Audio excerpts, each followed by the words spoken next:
ఇందాక ట్రోలింగ్ చూసానండి. ఏమైనా స్క్రోల్ అవుతుంది, స్క్రోలింగ్ ఎక్కువ ట్రోలింగ్ అవుతున్నట్టు. స్క్రోలింగ్ ఏంటంటే ఆల్రెడీ చంద్రబాబు నాయుడు గారి విషయాన్ని సమీక్షించారు, నేతల ద్వారా విషయాన్ని తెలుసుకున్నారు, అధికారులకి ఆల్రెడీ అప్రమత్తం చేయడం జరిగింది.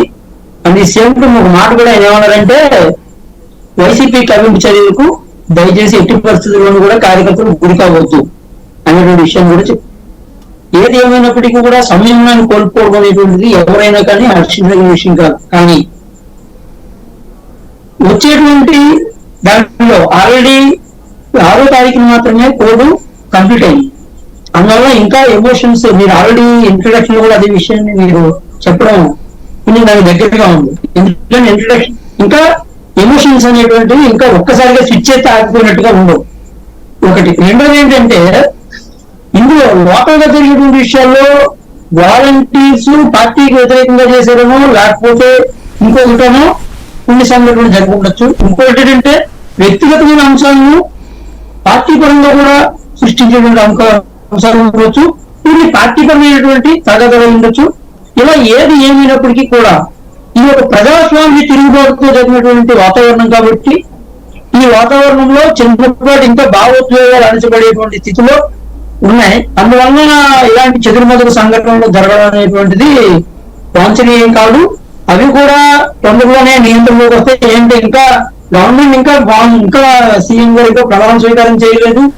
కూటమి గవర్నమెంట్ భాగస్వామిగా మేమందరం కూడా దానికి తగినటువంటి సూచనలు, సలహాలు సీట్లతోనే చేస్తున్నాం. ఎందుకంటే మా పవన్ కళ్యాణ్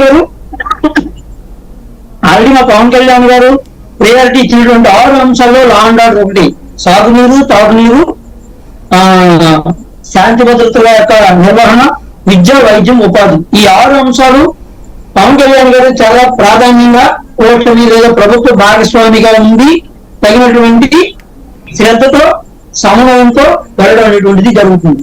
అందువల్ల ఏంటంటే, లా అండ్ ఆర్డర్ ని ఎట్టి పరిస్థితుల్లో కూటమిలో మేము ఎవరు కూడా, మా భాగస్వామ్య పక్షాలు కానీ మేము ఎవరు కూడా ఉపేక్షించింది ఎవరూ చెప్పలేదు. ఈవెన్ లోకేష్ గారు స్టేట్మెంట్ ఇచ్చినప్పుడు కూడా ఆయన ఏమన్నారంటే, ప్రజాస్వామ్యబద్ధంగా వాళ్ళ మీద చేసినటువంటి తప్పులకి, ఎవరైనా వాళ్ళు చేసినటువంటి తప్పులకి చట్టపరంగా తగిన చర్యలు తీసుకుంటారని చెప్పారు. కానీ మీరు వెళ్ళి దాడి చేసేయండి, మీరు వెళ్ళి దండయాత్ర చేసేయండి అని ఏ ఒక్కరు కూడా చేయలేదు. మా పవన్ కళ్యాణ్ గారు అయితే చాలా బాధ్యతతో కూడుకున్నటువంటిది. ఇది ఎట్టి పరిస్థితుల్లోనే మనం విరవేయకూడదు, మనం ఏ రకంగానూ కూడా అసలు ఎట్టి పరిస్థితుల్లో స్పీడ్ ఉంటుంది కానీ స్పీడ్ రానికూడదు, మనం బాధ్యతగా ఉండాలనేటువంటి ఇది కూడా సందేశం కూడా ఇవ్వడం జరిగింది. కూటమిలో ఏ పక్షం కూడా ఇటువంటి క్వారల్స్ ని కూడా ఇది చేయడం లేదు. అలాగే ఆల్రెడీ అధికారులను అప్రమత్తం చేయడం జరిగింది, శ్రేణులను అప్రమత్తం చేయడం జరిగింది. జరిగినటువంటి సంఘటనలన్నీ కూడా, అన్ని సమాహారాలన్నీ కూడా అనేక రకాలైనటువంటి కోణాలు ఉన్నాయి. నాట్ ఓన్లీ కేవలం అధికారంలోకి వచ్చినంత మాత్రాన లేదా ప్రభుత్వంలోకి వచ్చినంత మాత్రాన కేవలం ప్రభుత్వం వైపు నుంచే తప్పు చూపించడానికి కుదరదు.